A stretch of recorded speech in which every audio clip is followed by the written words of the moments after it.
जब तक वह सच्चे सद्गुरु से जाकर के ज्ञान और ध्यान की युक्ति नहीं लेगा, तब तक बंधन से वह मुक्त नहीं हो सकता है, तब तक वह आवागमन के चक्र से नहीं छूट सकता है।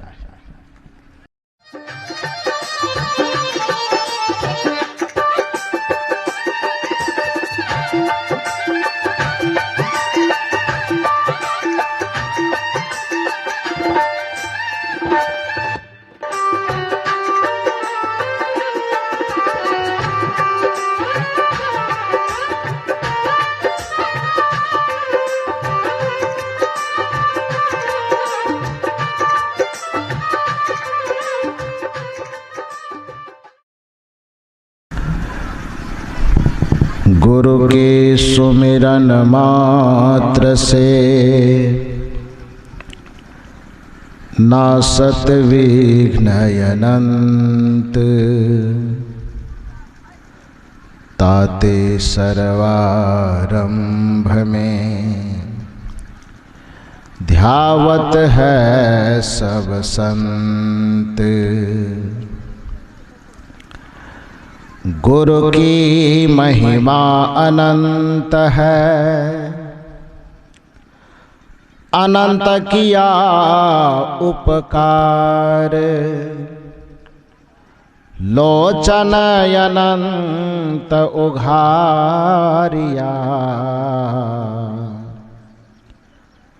अनंत दिखावनहार,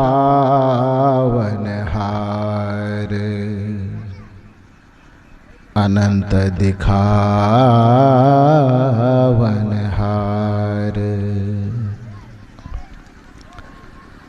मेरे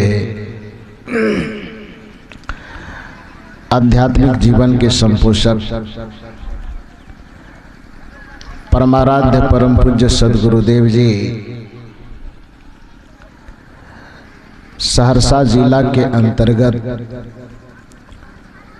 नवहट्टा प्रखंड के ग्राम बिरजाइन में आयोजित त्रिदिवसीय सत्संग समारोह के प्रथम सत्र में मंच पर विराजमान सिद्धपीठ सद्गुरु कबीर आश्रम बसतपुर सहरसा से पधारे हुए श्री श्री 1008 वेदांताचार्य महंत श्री राम स्वरूप साहेब जी एवं तीर्थों को भी पावन करने वाले परम वंदनीय संत समाज तथा इस परिवर्तक स्थल पर विराजमान धर्म प्रेमी सज्जनों तथा देवियों, सत्संग के इस प्रारंभिक सत्र में आप लोग स्तुति प्रार्थना के साथ साथ कुछ भजन विचार सुन रहे थे, जिसमें अभी आपको अंत में सद्गुरु कबीर साहब के एक बड़े ही प्यारे पद सुनने का मौका लगा। सुने,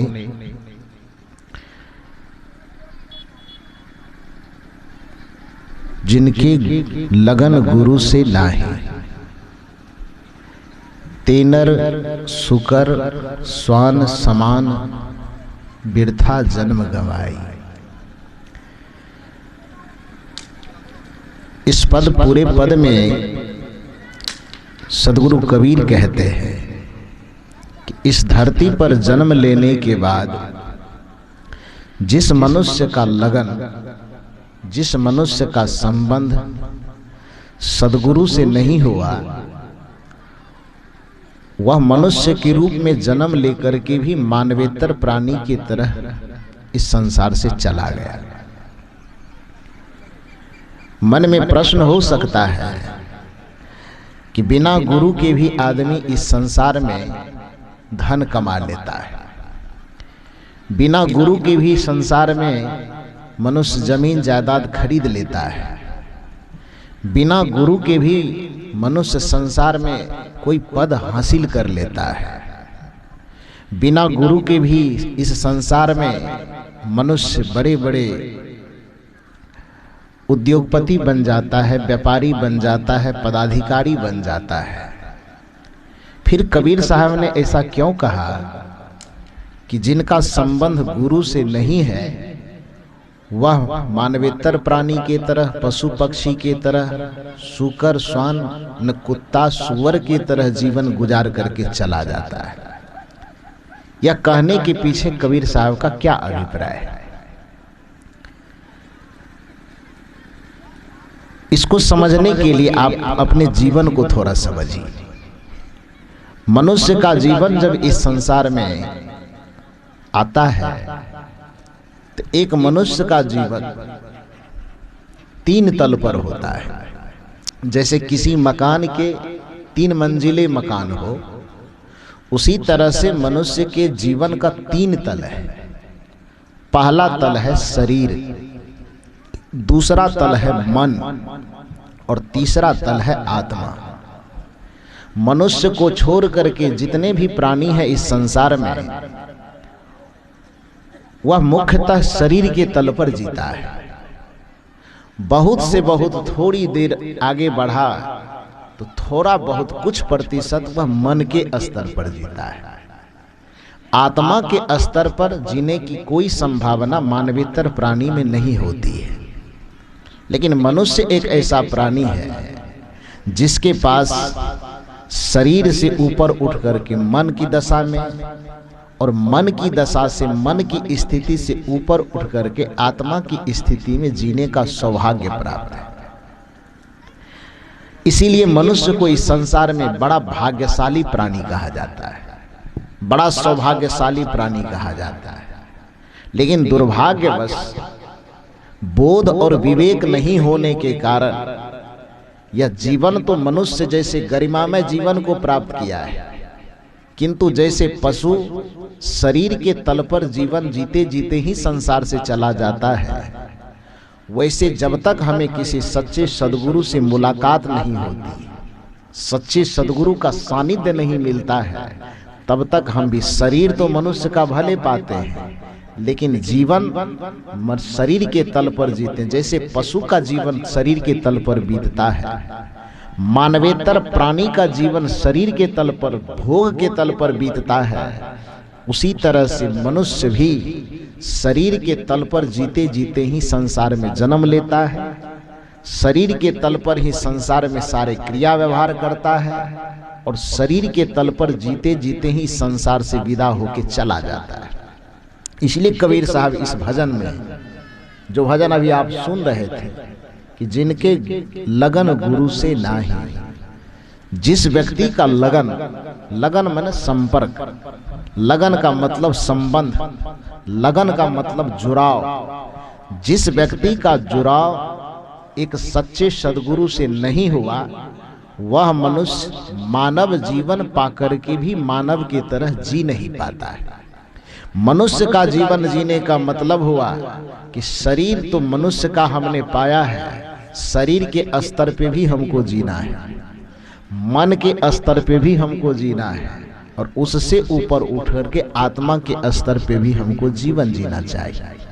जैसे उदाहरण के लिए इस धरती पर मोटरसाइकिल, कार, स्कॉर्पियो इत्यादि भी गाड़ी बनी है। जिस गाड़ी का निर्माण इस धरती पर हुआ, धरती पर ही इसको चलना है और 2, 4, 5 साल, 10 साल, 15 साल के बाद इसी धरती पर उसको विलीन हो जाना है। लेकिन इसी लोहे लक्कड़ से हवाई जहाज भी बना है ना, वह भी एक प्रकार की गाड़ी है। लेकिन उसको विशेष क्यों कहा जाता है? क्योंकि वो जमीन पर सवारी को अपने अंदर बैठाता तो है, जब तक उसके अंदर हवा नहीं भरती है, जब तक उसके अंदर रफ्तार नहीं पकड़ती है, तब तक वह जहाज जमीन के ऊपर गड़कती तो है। हवाई जहाज को देखे हैं ना उड़ते हुए, क्या होता है? जिस तरह से गाड़ी, 4 चक्के की गाड़ी, मोटरसाइकिल, साइकिल इत्यादि जो भी गाड़ियां हैं, वो गाड़ियां इसी धरती के किसी न किसी फैक्ट्री में तैयार होती हैं। लेकिन ये सारी की सारी गाड़ियां इसी जमीन पर बनी है कहीं फैक्ट्री में तैयार हुई है, और इसी जमीन पर उसको सहरसा, मधेपुरा, खगड़िया, अररिया, पूर्णिया इत्यादि जगह गड़क गड़क करके 10 साल 15 साल के बाद धीरे धीरे खत्म हो जाना है। लेकिन इसी धरती के किसी फैक्ट्री में हवाई जहाज का निर्माण हुआ है, उसको भी यथा समय जमीन पर रेंगना है, जमीन पर गड़कना है। लेकिन जैसे ही एक रफ्तार पकड़ता है, जैसे ही वह जहाज अपने अंदर हवा को भरता है, क्या होता है, धीरे धीरे धीरे धीरे वह जमीन को छोड़ देता है। और छोड़ने के बाद सीधे वह आसमान में बात करने लगता है, आसमान में उड़ने लगता है, उड़ता है ना। तो इसलिए उसकी विशेषता है, गाड़ी यह भी है, गाड़ी वह भी है। ठीक उसी प्रकार से जैसे हवाई जहाज को छोड़ करके जितनी सारी गाड़ियां हैं धरती पर बनी, धरती पर ही चली और धरती पर समाप्त होकर के धरती में ही मिल गई, मिट्टी में ही मिल गई, लेकिन हवाई जहाज इस जमीन पर बनी तो जरूर है, जमीन पर चलती तो जरूर है, लेकिन कुछ दूर चलने के बाद जमीन को छोड़ करके आसमान की यात्रा करना शुरू कर देता है। उसी तरह से धरती के जितने प्राणी हैं मनुष्य को छोड़ करके बाकी सब अन्य गाड़ियों के तरह इसी जमीन पे जन्म लेता है, इसी शरीर के स्तर पे जीता है और शरीर और भोग के स्तर पर ही मर जाता है। किंतु यह मनुष्य हवाई जहाज के तरह इस भोग में जीवन जीने के लिए शरीर तो धारण किया, भोग की धरती पर संसार में जीवन तो जीता है, वासना के आधार पे संसार में जीता है, किंतु इस भोग और वासना विषय और प्रपंच से ऊपर उठ करके आत्मा की ऊंचाई पर उड़ने लगता है। यही मनुष्य की विशेषता है। यह काम जो कर सके उसका मनुष्य जीवन पाना सार्थक है, और जो न कर सके तो मानव का जीवन पाकर के भी वो पशु की तरह जी रहा है। शरीर के स्तर से, भोग के स्तर से, वासना के स्तर से ऊपर उठ करके आत्मा के आकाश में उड़ने के लिए, अपनी चेतना को ऊर्ध्वगामी बनाने के लिए, पिंड से ब्रह्मांड की यात्रा करने के लिए, भोग और वासना की दलदल से उठ करके आत्मा और परमात्मा की यात्रा करने के लिए जिस ईंधन की जरूरत होती है, जिस मार्गदर्शन की जरूरत होती है, वो गुरु के द्वारा मिलता है। बिना गुरु के मार्गदर्शन के, बिना गुरु के निर्देशन के कोई व्यक्ति आत्मिक यात्रा नहीं कर सकता है। इसलिए जो गुरु के बिना हम धन तो कमा सकते, वो तो संसार की चीजें, वो तो शरीर के स्तर का जीवन है। पद कमा सकते हैं क्योंकि वो शरीर के स्तर का जीवन है। प्रतिष्ठा कमा सकते हैं क्योंकि वो शरीर से ही जुड़ा हुआ चीज है, शरीर से संबंधित चीज है, शरीर के स्तर की चीज है। शरीर से जुड़े हुए, शरीर से संबंधित, शरीर स्तरीय चीज को प्राप्त करने के लिए आध्यात्मिक गुरु की आवश्यकता नहीं पड़ती। अभी लगभग महीना 1.5 महीना पहले मेरा कार्यक्रम सुपौल जिला में चल रहा था। तो वहाँ एक अच्छे पढ़े लिखे व्यक्ति जो साइकोलॉजी से एमए किया हुआ था, साइकोलॉजी में मनोविज्ञान से एमए किया हुआ था, तो बाहर में बैठ करके हम एक कमरे के अंदर थे, हमारे साथ के साधु लोग और 2-4 साधु बाहर में बैठे हुए थे। तो पढ़ा लिखा था, तेज तर्रार, बोलने में भी अच्छा जानकार था वो। तो सब साधु के बीच में कुर्सी पर बैठ करके कुछ बहस कर रहा था, बातचीत के दरमियान में साधु लोग यह कह रहे थे कि सत्संग की जरूरत जीवन में है, गुरु की जरूरत जीवन में है, ध्यान की जरूरत जीवन में है। तो वो इस बात को नकार रहे थे। उनका कहना था कि ये सब चीज की कोई जरूरत नहीं, अपने तरफ से वो बहुत ज्यादा तर्क रख रहे थे।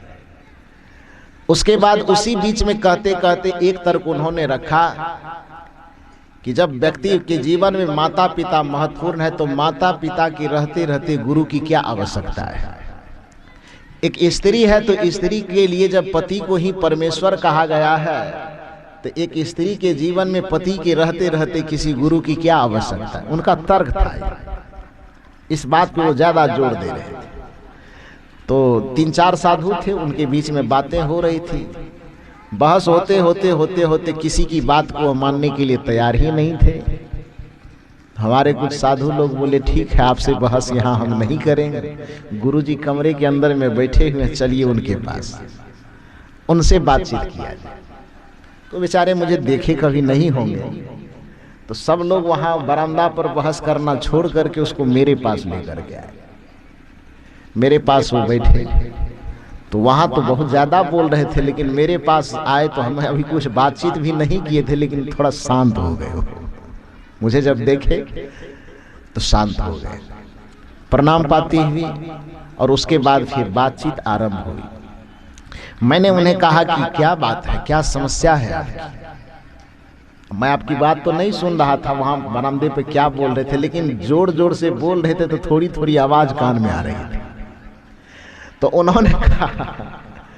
उन्होंने कहा कि साहब मेरा एक शंका है।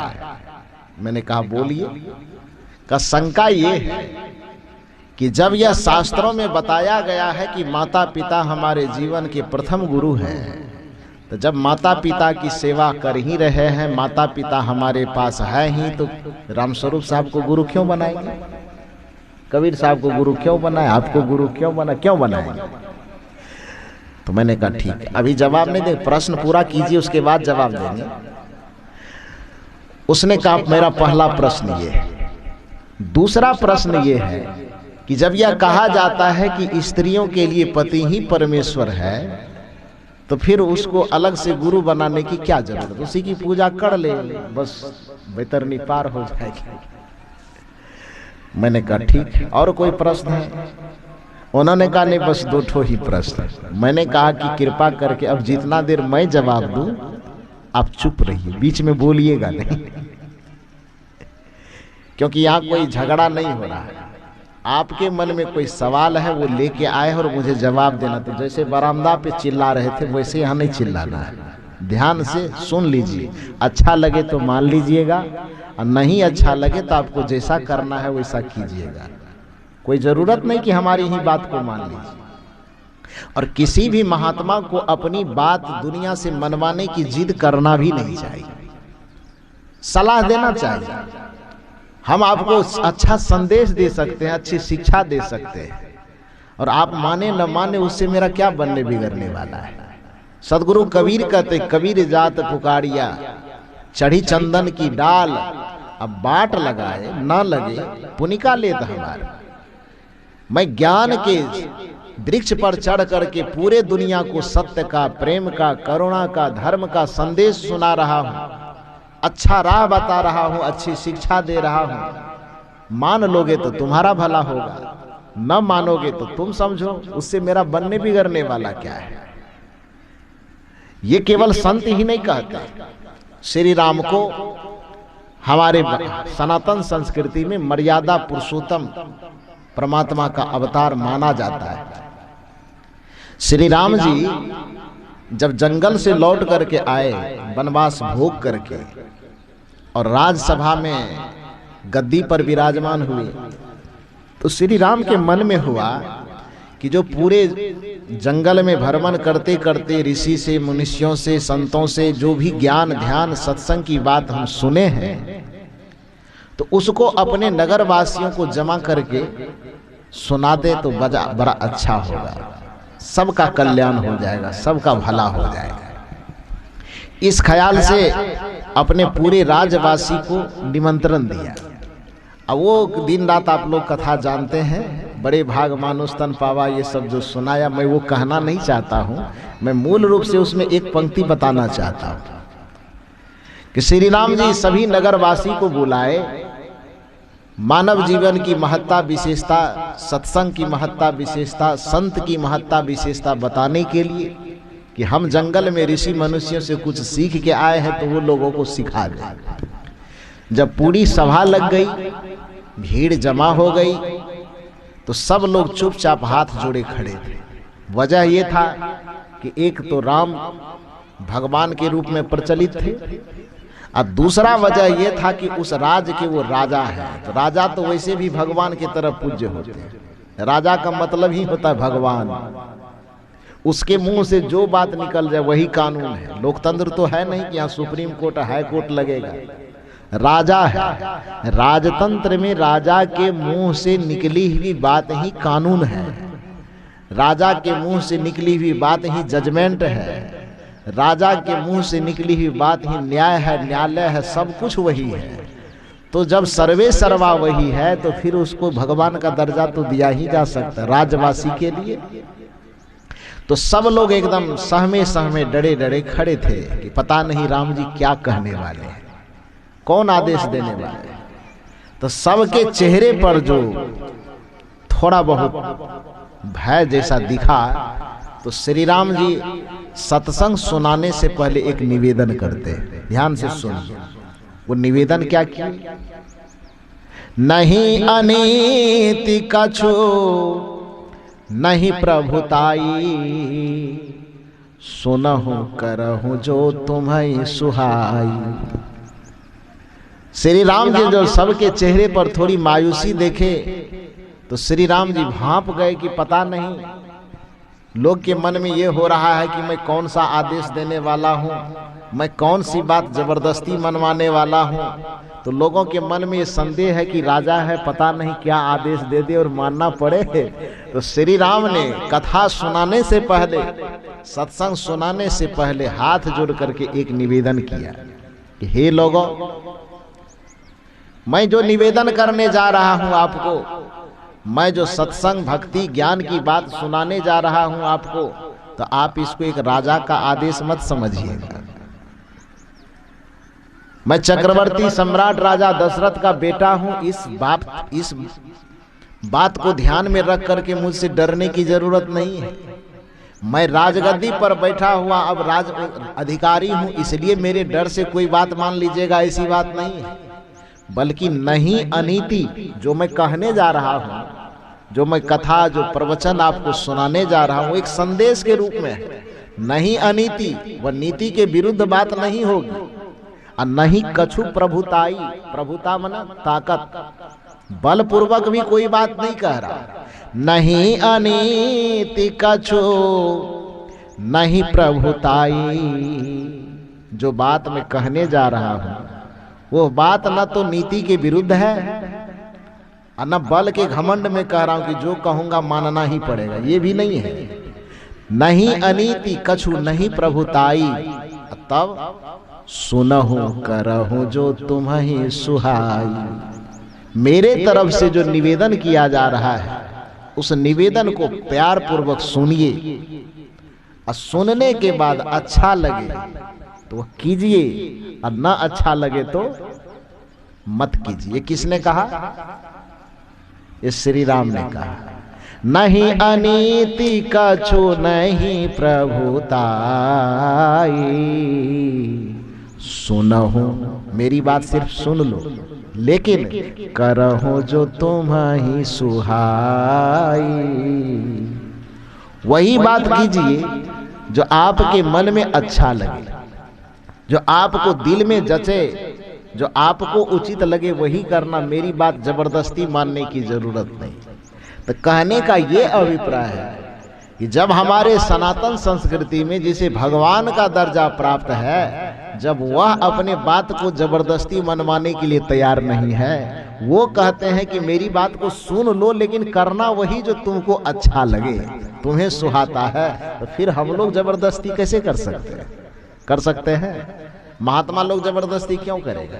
इसलिए कबीर साहब कहते हैं कि कबीर जात पुकारिया चढ़ी चंदन की डाल, बाट लगाए। हम बाट लगा रहे हैं। कल हमारे श्री राम स्वरूप साहब जी वहां रसलपुर में बोल रहे थे, यहाँ हटिया लगी हुई है, कोई हमारा सौदा ज्ञान का सौदा कोई गाजर मूली बैगन टमाटर नहीं है कि सड़ जाएगा। लेना है तो लो, और नहीं लेना है तो यहाँ से हटिया टूटेगा तो कल फिर बिरजैड में जाके लगेगा। सही में लग गया। तो ज्ञान के चंदन पर, ज्ञान के वृक्ष पर चढ़ा जो मस्तमौला फकीर होता है, उसका अंदाज यही होता है। कबीर वो उस अंदाज में कह रहे हैं, कबीर जात पुकारिया चढ़ी चंदन की डाल, बाट लगाए ना लगे तो पुनिका लेत हमारा। बाट लगा रहे हैं, रास्ता दिखा रहे हैं, अच्छे रास्ते पर चलाने का प्रयास कर रहे हैं, चलो तो आपका भला, न चलो तो आप समझो। तो कहने का अभिप्राय, जो वो व्यक्ति जो बोल रहा था, मैंने उनसे कहा कि आपके प्रश्न को आपके मुंह से सुन करके मैं समझ गया। अब यदि इसका उत्तर सुनना हो तो जहाँ जैसे बरामदा पे चिल्ला रहे थे वैसे मत चिल्लाना, थोड़ी देर शांत होकर के बैठिए और इसका जवाब बढ़िया से सुनिए। वह बैठा, प्रश्न पहला किया कि माता पिता यदि बच्चे को अच्छे शिक्षा देते हैं, अच्छा राह बताते हैं, और शास्त्र यह कहता है कि माता पिता प्रथम गुरु हैं, तो फिर अलग से किसी गुरु को बनाने की क्या जरूरत है। यदि यह शास्त्र कहता है कि पत्नी के लिए, स्त्री के लिए पति ही परमेश्वर है, तो फिर अलग से उसे किसी गुरु को बनाने की क्या जरूरत है। और उसके संबंध में बहुत सारा तर्क वो बना के रखा था, वो दूसरे को दे रहा था। मेरे पास बेचारा नहीं बोला, मेरे पास सिर्फ प्रश्न आकर के रखा। मैंने उन्हें कहा अब प्रश्न सुन लिए, अब उत्तर सुनिए। सुनने के बाद ये भी जबरदस्ती नहीं है कि मैं जो कह रहा हूं उसको मान ही लीजिए। आप अच्छा लगेगा तो मानिएगा, नहीं अच्छा लगेगा तो आपको जो उचित लगेगा वही कीजिएगा। समझ रहे हैं? तो उसने कहा कि सुनाइए, मैं चुप रहूंगा। और बेचारा वो चुप रहा। चुप रहने के बाद उसको मैंने यही, चूंकि पढ़ा लिखा था, मनोवैज्ञानिक अध्ययन था उसके पास, पीजी किया हुआ था मनोविज्ञान से, इसलिए मेरी बात को बड़ी आसानी से समझ रहा था। मैंने उनसे यही कहा कि एक मनुष्य होने के नाते आपके जीवन जीने की जो भूमिका, जीवन जीने का स्तर कितना है। तो उन्होंने कहा कि आप बताइए। तो मैंने कहा चूंकि साइकोलॉजी आप पढ़े हैं, तो मनुष्य के पास शरीर है, शरीर के भीतर में मन है, और मन से भी सूक्ष्म आत्मा है। मानव को छोड़ करके धरती पे जितने प्राणी हैं, सभी प्राणी केवल शरीर के लिए ही जीता है। पतंगे केवल आंख के लिए जीता है, मछली केवल जीभ के लिए जीती है, हाथी केवल स्पर्श के लिए जीता है, मिर्गा केवल शब्द के लिए जीता है, और बहुत सारे भोग्य जीवन जीने वाले प्राणी केवल स्पर्श के लिए जीते हैं। इसके अलावा त्रियक जगत के प्राणियों को जीवन जीने का कोई उद्देश्य नहीं है। उसके पास ये उद्देश्य नहीं है कि बंधन से मुक्त होना है, उसके पास यह भी उद्देश्य नहीं है कि हमको जमीन खरीदना है, उसके पास यह भी उद्देश्य नहीं है कि कल हम क्या खाएंगे उसकी व्यवस्था करना है, उसके पास यह भी उद्देश्य नहीं है कि हमको बेटा बेटी की शादी करना है, हमको रिश्ते निभाना है कि संबंध निभाना है। किसी के पास क्या है? मनुष्य को छोड़ करके धरती के जितने प्राणी हैं, सभी प्राणी को यह चिंता है कि हम कपड़ा पहनेंगे कि नहीं पहनेंगे। किसी प्राणी को यह चिंता है कि हमारा घर, मकान, दरवाजा अच्छा होना चाहिए। किसी प्राणी को यह चिंता है, किसी प्राणी के पास यह लक्ष्य है, यह सोच है कि हम खाएंगे, हमारे बच्चे का बेटे खाएंगे, उसकी तीसरी पीढ़ी जो पोता के रूप में आएगा वो भी क्या खाएगा, कैसे खाएगा। मनुष्य को छोड़ करके यह लक्ष्य किसी के पास है क्या? क्यों नहीं है? क्योंकि केवल और केवल वो आज में जीता है। आज उसका पेट भर जाना चाहिए, बस इतना ही उसकी जिंदगी सीमित है, इतना ही तक उसका चिंतन सीमित है।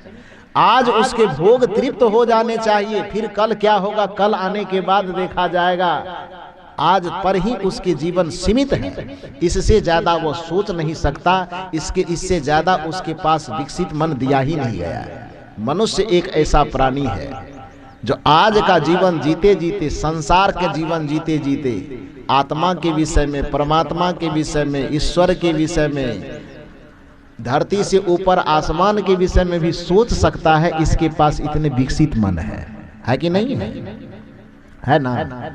इसके पास इतना विकसित मन है कि जिस ईश्वरीय व्यवस्था में इस संसार में इसको भेजा गया है, ईश्वरीय व्यवस्था को चुनौती देने की क्षमता इस मनुष्य के पास है, क्योंकि इसके पास विकसित मन है।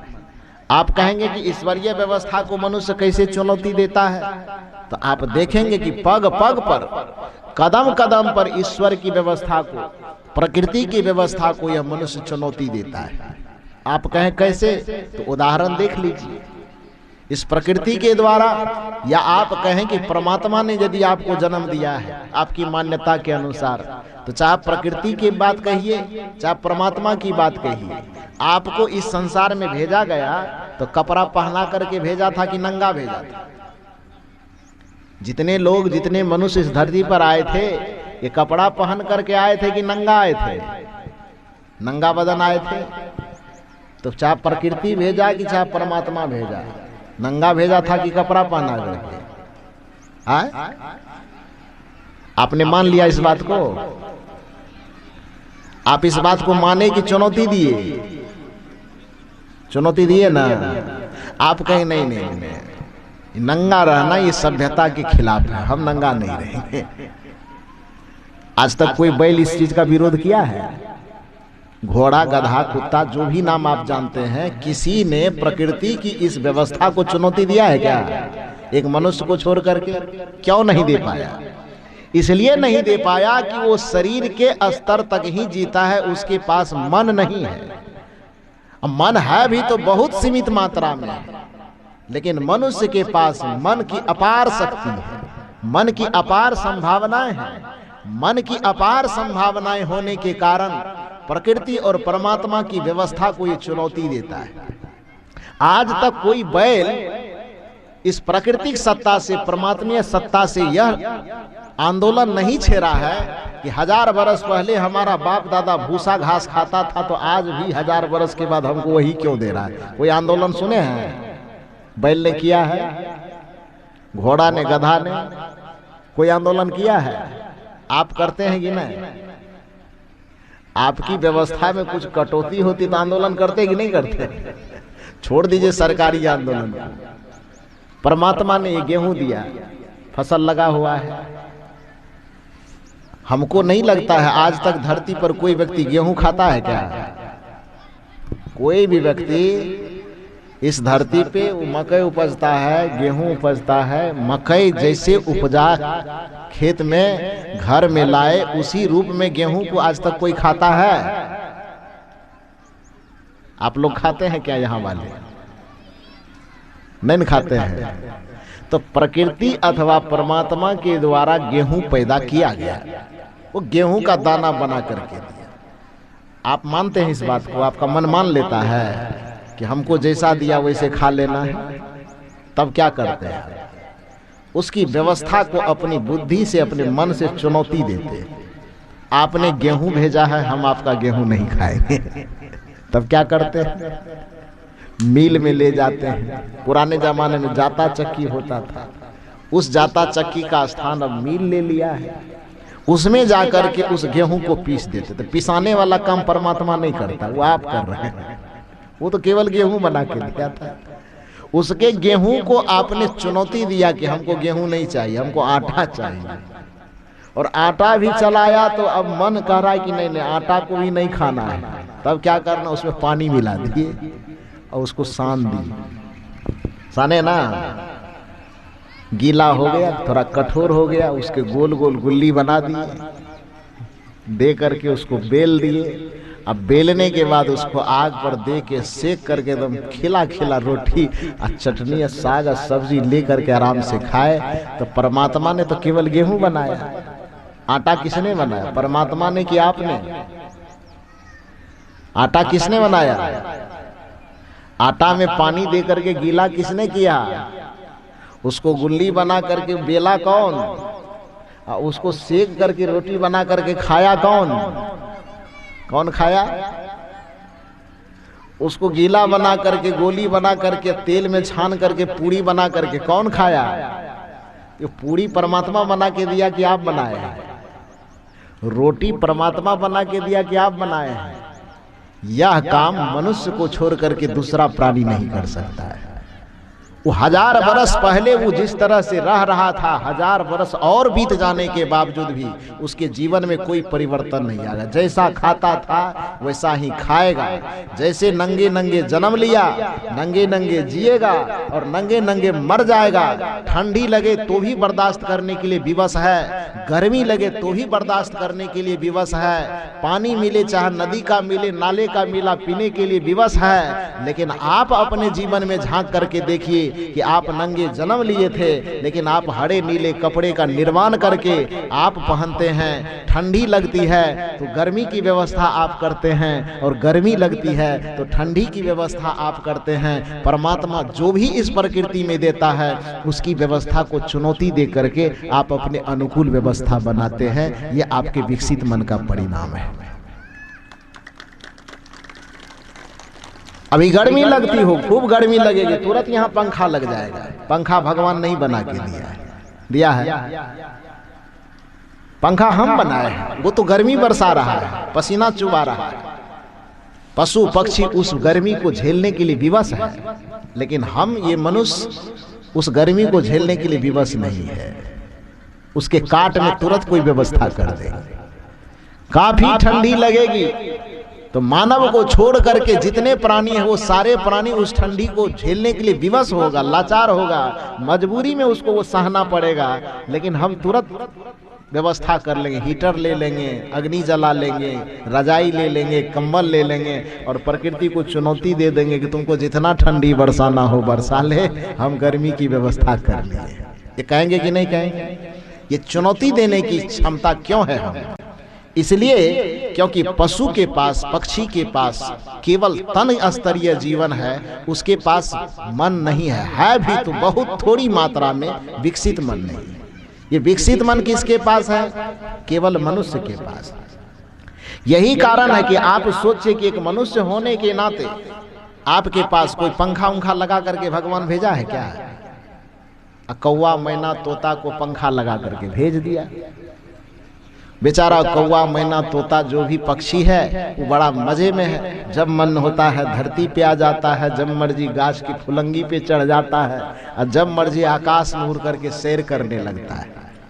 आदमी नीचे से देखते देखते देखते देखते उसके मन में लगा कि है तेरी, ये देखने में बहुत छोटा सा है, आई हमको दिखा दिखा के उड़ता है, आसमान में पंख फैला फैला के नाचता है।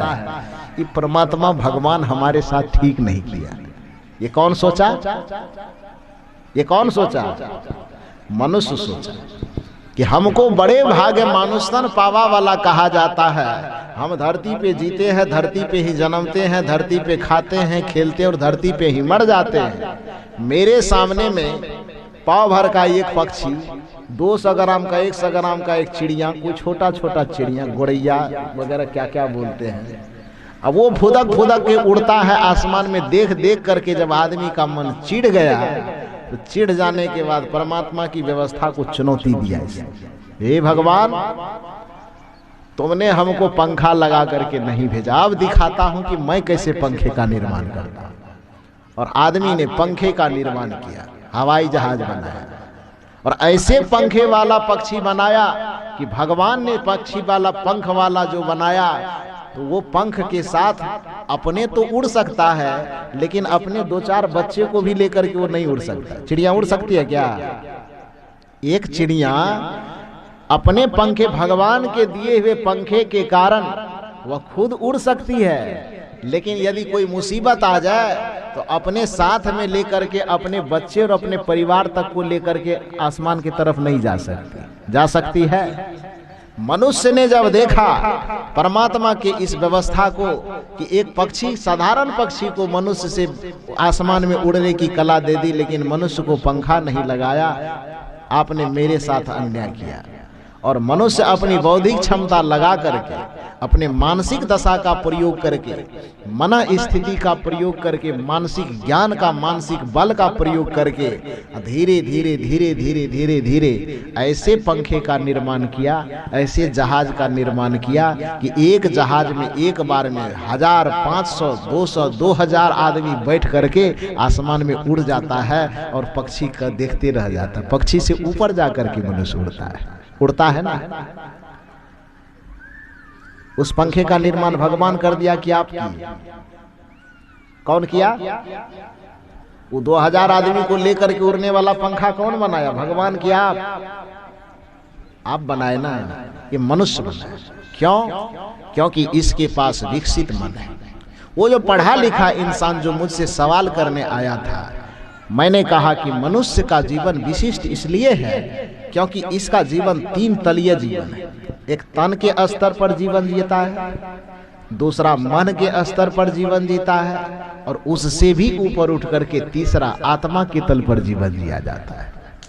तन के स्तर पर जीवन जीने से भोग कार्य संपन्न होते हैं। खेती गृहस्थी दुनियादारी फलाना चिलाना रिश्ते नाते जिस भी प्रकार से जिए जाते हैं, भोग व्यवहार और वासना का जीवन शरीर के स्तर पर दिया जाता है। कुछ उन्नति प्रगति कुछ नए विकास की बात मन के स्तर पर सोचा जाता है, और कल्याण शांति चैन मुक्ति मोक्ष सुख और शांति की बात ये आत्मा के स्तर पर सोचा जाता है। संसार शरीर के माध्यम से यदि हम गुरु नहीं करेंगे तो गुरु न करके भी भोग संपन्न किया जा सकता है, संसार के क्रियाकलाप को संपन्न किया जा सकता है, रिश्ते नाते जोड़े जा सकते हैं, बिना गुरु के बाल बच्चे को जन्म दिया जा सकता है, बिना गुरु के पेट भरा जा सकता है, बिना गुरु के शरीर पे अच्छे अच्छे कपड़ा पहना जा सकता है। ये संभव है। यह भी संभव है कि बिना गुरु के आदमी अच्छे अच्छे विकास की बात सोच सकता है, इंजीनियरिंग वाला दिमाग लगा सकता है, डॉक्टरी वाला दिमाग लगा सकता है, वकील वाला दिमाग बना सकता है, मास्टर वाला दिमाग प्रोफेसर वाला दिमाग बना सकता है, क्योंकि वह मानसिक विकास का कार्य है। यहाँ तक तन और मन ये 2 स्तर पर बिना गुरु के भी जीवन जिया जा सकता है। वो जी सकता है, लोग जी रहा है, लेकिन आपका जीवन उतना तक ही नहीं है। अब तीसरे तल पर आइए, वह तीसरा तल है आत्मा का तल। यदि आपको जीवन में सुख चाहिए तो वह सुख बिना गुरु के नहीं मिल सकता है। यदि आपको शांति चाहिए तो शांति बिना गुरु के नहीं मिल सकती है। यदि आपको कल्याण चाहिए तो वह कल्याण बिना गुरु का नहीं हो सकता है। यदि आपको त्रिविध दुखों से एक साथ मुक्ति चाहिए, आवागमन के चक्र से मुक्ति चाहिए, तो वह केवल और केवल आत्मा के तल पर जीवन जीने से ही हो सकता है। और आत्मा के तल पर जाने की जो चाबी है वह चाबी एक सदगुरु के पास होती है, इसके अलावा दूसरा कोई रास्ता नहीं है। इसलिए गुरु की आवश्यकता जीवन है। सदगुरु कबीर कहते हैं कि जिनके लगन गुरु से नहीं, जिस व्यक्ति का लगन गुरु से नहीं है उसका कल्याण नहीं हो सकता।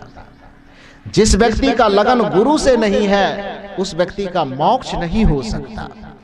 जिस व्यक्ति का लगन गुरु से नहीं है, इसलिए तो भगवान के शरण में जाने के बावजूद भी गोस्वामी तुलसीदास जी श्री राम जी के शरण में दिन रात रहते।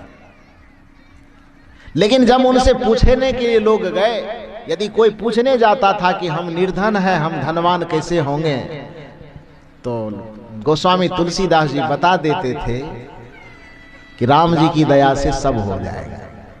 राम जी की भक्ति करो, राम जी जब कृपा करेंगे, तेरा राम जी करेंगे बेड़ा पार, उदास मन काहे को करे।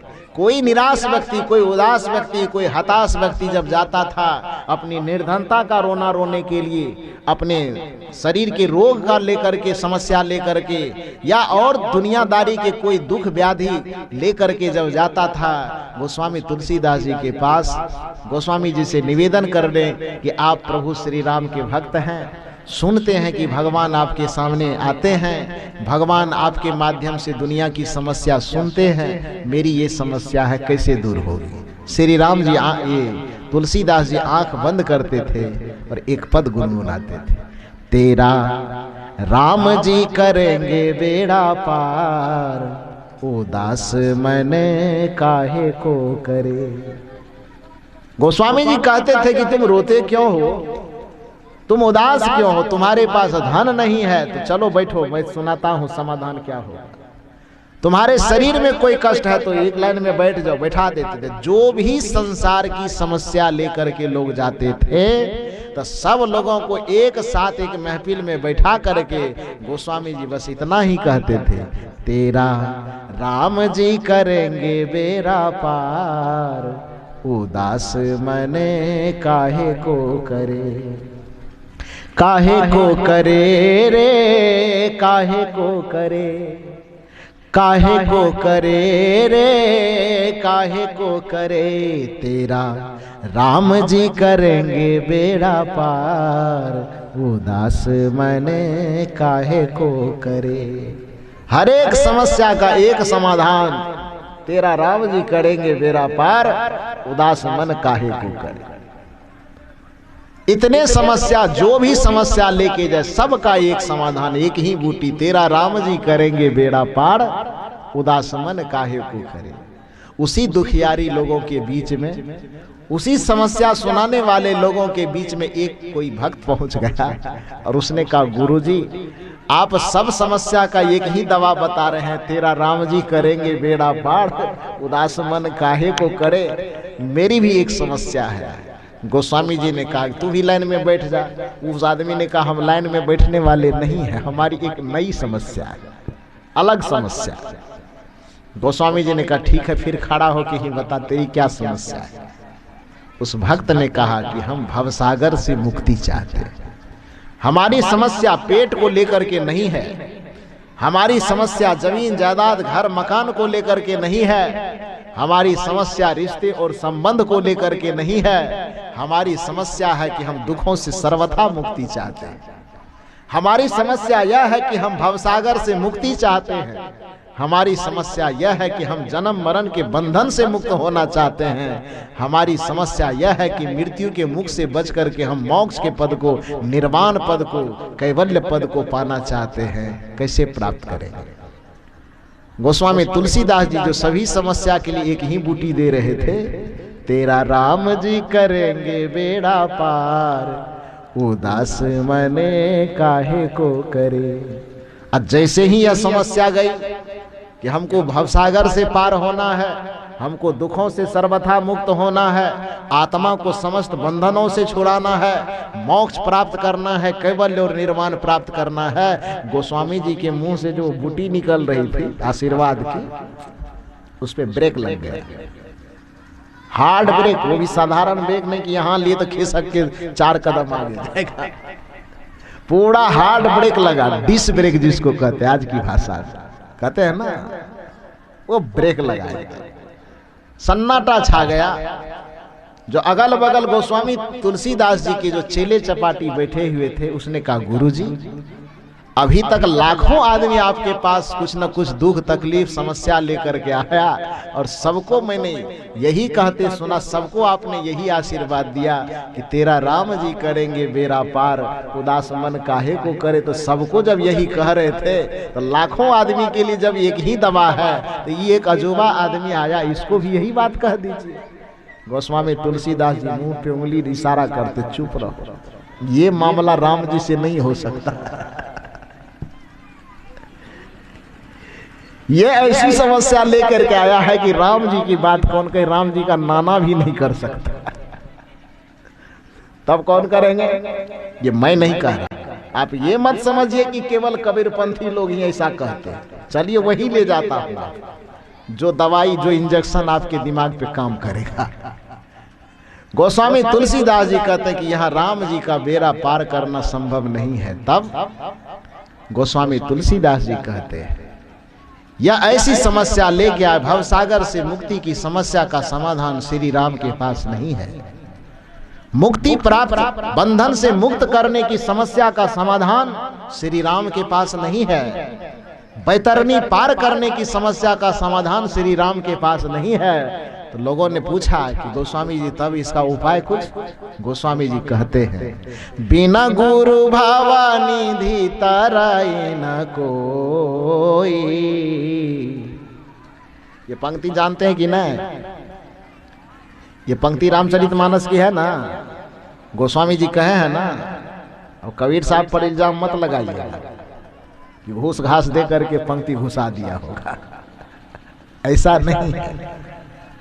गोस्वामी तुलसीदास जी कहते हैं कि धन की समस्या राम जी के पास भेजो, पद की समस्या आवे राम जी के पास भेजो, तन और मन के स्तर की समस्या आवे तो राम जी की दया से सब बेड़ा पार हो जाएगा। लेकिन आत्मा के स्तर की जब भी कोई समस्या आएगी, आत्मा को बंधन से मुक्त करने की यदि कोई समस्या और समाधान की बात होगी तो वहाँ राम जी या ब्रह्मा जी या विष्णु जी की कृपा कोई काम नहीं करेगी। वहाँ केवल एक समाधान है, बिना गुरु भावानिधि तराई न कोई। और तर्क देखिए, कबीर का तर्क नहीं है, तुलसीदास जी का तर्क है। जो बिरंची शंकर सम होई। गोस्वामी जी कहते हैं यहाँ तो भगवान शंकर ब्रह्मा विष्णु के भगत होने की बात कौन कहे, भगत तो थोड़ा दर्जा नीचा हो गया। गोस्वामी जी कहते हैं कि किसी के पास इतनी तपस्या हो, इतना त्याग हो, इतना वैराग, इतना संयम हो कि वह ब्रह्मा विष्णु और महेश यानी शिव के समान भी हो। सम माने, सम के मतलब क्या होता है, नीचा, सम का मतलब बराबर। गोस्वामी जी कहते हैं कि जो व्यक्ति अपने त्याग तप साधना संयम भक्ति भजन करके इतना पुण्य कमा ले कि सारे पुण्यों की संजोग से वह ब्रह्मा और विष्णु और महेश के तप के समान भी हो जाए, उसके पद तक पहुंच जाए, इतनी गरिमा उसकी बढ़ जाए, लेकिन इतना बराबर होने के बावजूद भी जब तक वह सच्चे सदगुरु से जाकर के ज्ञान और ध्यान की युक्ति नहीं लेगा, तब तक बंधन से वह मुक्त नहीं हो सकता है, तब तक वह आवागमन के चक्र से नहीं छूट सकता है। इसलिए कबीर साहब को कहना पड़ रहा इस भजन में कि जिनके लगन गुरु से नाही, तेनर सुकर स्वान समान सम, बिरथा जन्म गवाही जिनकर लगन गुरु से नाही। जिस व्यक्ति का लगन, जिस व्यक्ति का संपर्क सदगुरु से नहीं है, वह व्यक्ति मनुष्य का शरीर तो पाया है, लेकिन वह मनुष्य की तरह जी नहीं पाएगा। वह भौतिकता के तल पर, वह शरीर के तल पर, वह विशेष से विशेष करेगा तो मन के तल पर, शरीर और मन के तल पर जीते जीते ही संसार से चला जाएगा, आत्मा के तल तक वह पहुंच ही नहीं पाएगा। और जब तक आत्मा के तल पर व्यक्ति नहीं पहुंचेगा, तब तक दुखों से आत्यंतिक निवृत्ति, आवागमन से छूटने का कोई उपाय नहीं हो सकता। तो वो सज्जन जो सुपौल जिला की मैं बात सुना रहा था, उसने जो अपनी समस्या रखी, मैंने कहा कि माता पिता निश्चित ही आदरणीय है, माता पिता निश्चित ही हमारे लिए पूजनीय है, माता पिता निश्चित ही हमारे लिए, उनके चरण हमारे लिए वंदनीय है, लेकिन माता पिता का जो जीवन है वो हमारे शरीर से जुड़ा हुआ है। माता पिता का जीवन हो चाहे पति पत्नी का जीवन, एक पत्नी के लिए पति जरूर आदरणीय है, आदर जरूर करना चाहिए। इस मामले में कहा गया है कि पत्नी के लिए पति परमेश्वर है, क्योंकि उसके तन मन सबकी सुरक्षा पति करता है। पति ही उसके खाने की व्यवस्था करता है, पति ही उसके पहनने की व्यवस्था करता है, पति ही उसके जीवन के सभी सुरक्षा की व्यवस्था करता है, पति ही उसके मान सम्मान इज्जत और प्रतिष्ठा की रक्षा करता है। इस मामले में पति आदरणीय है, लेकिन गुरु से पति की कोई तुलना नहीं हो सकती। पति का जीवन तन और मन के स्तर पर है, माता और पिता का जीवन हमारे लिए तन और मन के स्तर पर है। इसलिए एक मामले में माता पिता चूंकि हमारे जीवन दाता हैं, इसलिए माता पिता हमारे लिए श्रद्धेय हैं, आदरणीय हैं, पूजनीय हैं। पति पत्नी के लिए सब विधि सुरक्षा प्रदान करने वाले हैं, इसलिए प्रत्येक पत्नी के लिए पति आदरणीय है, सम्मानीय। ध्यान दीजिए, ये एक तरफा डिग्री नहीं होना चाहिए। ये मत समझिए कि पत्नी के लिए यदि पति परमेश्वर है तो सब पति के लिए पत्नी खाली पैर के जूती है, ये भी मत समझिए। यदि पत्नी के लिए पति देव है तो पति के लिए प्रत्येक पत्नी देवी है, यह भी ध्यान दीजिए। यदि लाज और शर्म न लगे तो मैं तो कभी कभी कहा करता हूं कि यदि पत्नी प्रत्येक दिन सुबह सुबह जग करके पति का पैर छू के प्रणाम करे, तो मेरे समझदारी से तो ये होना चाहिए कि पति को भी बेचारे को कभी कभी झुक के पत्नी को प्रणाम कर लेना चाहिए, क्योंकि दोनों का योगदान। आप हंस क्यों रहे, प्रैक्टिकल करके देखिएगा, जीवन खुशहाल हो जाएगा। क्योंकि एक पुरुष के जीवन में दो स्त्री का महत्वपूर्ण योगदान है, एक मां का और एक पत्नी का। मां का आदर इसलिए करना चाहिए क्योंकि मां आपको जन्म दिया है। ध्यान दीजिए मेरी बात, दो स्त्री इस संसार में, स्त्री के दो रूप, इस संसार में ऐसे हैं जो एक मनुष्य के लिए, एक पुरुष के लिए परम अनिवार्य है। वह कैसे? तो एक माँ हमारे लिए इसलिए आदरणीय है क्योंकि माँ हमको जन्म दे करके इस धरती पे लाई है, हमको जन्म दी और इस धरती पर लाई। तो माँ ने हमको जन्म दिया, और पत्नी एक ऐसी स्त्री का रूप है जो हमारे जीवन को संवारने के लिए जन्म लिया है। मेरी बात को समझे कि नहीं? माँ स्त्री का वह रूप है जो एक पुरुष को जन्म दे करके इस धरती पर लाती है, और पत्नी स्त्री का एक ऐसा रूप है जो एक व्यक्ति के संपूर्ण जीवन को संवारने के लिए ही वो जन्म लेकर के आती है। समझ रहे हैं ना? पत्नी का अपना जीवन में क्या होता है? यहां तक कि बच्चे जन्म लेते हैं तो बेचारे पति के ही नाम से होता है, पत्नी के तो नाम से नहीं होता है। आजकल जमीन जगह लोग खरीदने लगा है तो थोड़ा पत्नी के नाम पे चढ़ाने लगा है, वो भी चालाकी करने के लिए कि भैया हिस्सेदारी ना बांट ले, इसलिए पत्नी के नाम पे रजिस्ट्री कर देता है। नहीं तो पहले ये कहाँ करता था।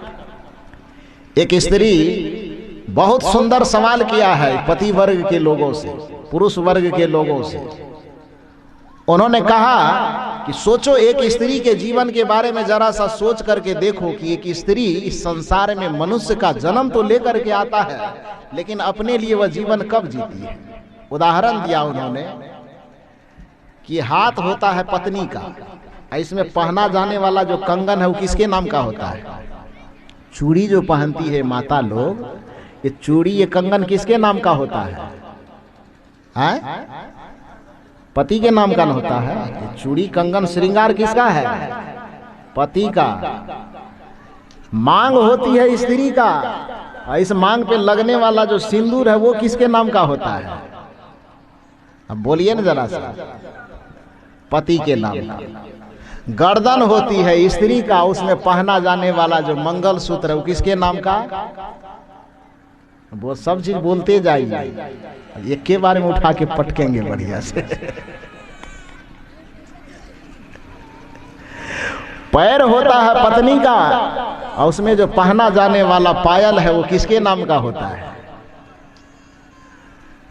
पैर का जो अंगूठी, जिसको बिछिया बोलते, बिछिया ही नहीं बोलते हैं, बिछिया बोलते हैं, उंगली होती है पत्नी का, और उसमें पहने जाने वाला जो बिछिया होता है वो किसके नाम का होता है? चलिए और थोड़ा स्तर ऊपर ले जाइए। पेट, कोख होता है, गर्भ होता है पत्नी का, लेकिन गर्भ में पलने वाला बच्चा जो होता है वो किसके नाम का होता है? किसके नाम का? पति के नाम का, यानी बच्चे के पिता के नाम होता है ना। जरा सा सोच करके देखिए कि वो बेचारी जन्म लेकर के आई है, जीवन भले उसका है, लेकिन उस जीवन के एक भी चीज पर उसका अधिकार नहीं है। माँ वह स्त्री है, माँ वह देवी है जो हमको पीड़ा सह करके इस धरती पर जन्म दे करके लाई है, इसलिए माता के चरण हमें छूने चाहिए। और पत्नी वह देवी है जो अपना जन्म तो धारण की है, लेकिन अपने जीवन के किसी अंग तक को भी वह अपने नाम न रख करके किसी पुरुष के जीवन के नाम के हवाले कर देता है, और उसके अस्तित्व में अपने जीवन का अस्तित्व मिला करके उसके जीवन और परिवार को संवार देता है। इसलिए पत्नी भी आदरणीय और पूजनीय है, उसका सम्मान करना चाहिए। तो ये एक तरफा डिग्री मत लीजिए कि पति ही केवल परमेश्वर है, डिग्री नहीं लीजिएगा। पति ही केवल परमेश्वर नहीं है। यदि पति परमेश्वर है पत्नी के लिए, तो पत्नी भी परमेश्वरी है पति के लिए। यदि पति देव है पत्नी के लिए, तो पत्नी भी देवी है पति के लिए। दोनों को एक दूसरे का सम्मान, एक दूसरे का आदर करते हुए जीना चाहिए। बाकी रही बात कि ये इतने पर सीमित मत हो जाइए कि यदि पत्नी के लिए पति देवी है और पत्नी के लिए पति देव है, तो बीच में ये गुरुदेव की क्या जरूरत है? जरूरत है, क्योंकि पति और पत्नी चाहे कितने भी बुद्धिमान हो, विद्वान हो, उसके जीवन जीने का जो स्तर होगा या तो तन स्तरीय होगा या मन स्तरीय होगा। तन और मन के तल से ऊपर उठ करके वह आत्मा के तल तक नहीं जा सकता। माता पिता कितने ही सम्मानीय, कितने ही आदरणीय हो, माता पिता की बुद्धि, माता पिता का विचार, माता पिता का संस्कार हमको केवल और केवल तन और मन के स्तर पर हमें जिला सकता है, जबकि मनुष्य के पास एक विशेष और अवसर है जीने का, और वह जीने का अवसर है आत्मा के स्तर पर। और आत्मा के स्तर पर जो ज्ञान की ज्योति जला सकते हैं वो केवल और केवल गुरु ही जला सकते हैं, वो दुनिया का कोई रिश्ता नहीं जला सकता है। इसलिए पति पत्नी के संबंध में एक दूसरे के प्रति आदर भाव होने के बावजूद भी, माता पिता के संबंध में एक पुत्र के प्रति माता पिता आदरणीय होने के बावजूद भी, माता पिता के रहते हुए भी गुरु धारण करने की आवश्यकता है, और पति पत्नी का संबंध रहने के बावजूद भी गुरु करने की आवश्यकता है। गुरु करना चाहिए। वो बेचारा जो पढ़ा लिखा वो आया था, वो मेरी बात को सुना तो जैसे ही बात मेरी समाप्त हुई, पैर पर माथा रखा, का गुरुजी आपके बात से सहमत हो गए, अब ऐसा बकवास कहीं नहीं करेंगे, और वह बढ़िया से चला गया। कहने का अर्थ है कि जो भजन अभी आप सुन रहे थे सदगुरु कबीर का, इस सदगुरु कबीर के इस पद में इसी महत्व को दर्शाया गया है कि हमारे जीवन में संत का, हमारे जीवन में सदगुरु का क्या महत्व है। यदि संत और सदगुरु हमारे जीवन में नहीं होंगे तो हमारा आत्मिक कल्याण नहीं हो सकता है। हम जन्म मरण के बंधन से नहीं छूट सकते हैं। दुखों के सर्वथा, दुख का जो बीज हमारे अंदर है, उस दुख के बीज को हम मसल नहीं सकते। गुरु के ज्ञान में ही वह शक्ति है जिसके प्रभाव से दुख का जो बीज है उसको मसला जा सकता है। गुरु के ज्ञान में ही वह शक्ति है। अब पैसा चढ़वे लावे लगले,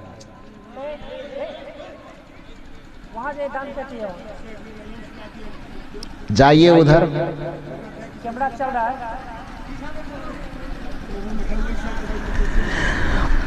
बोलिए सदगुरुदेव की।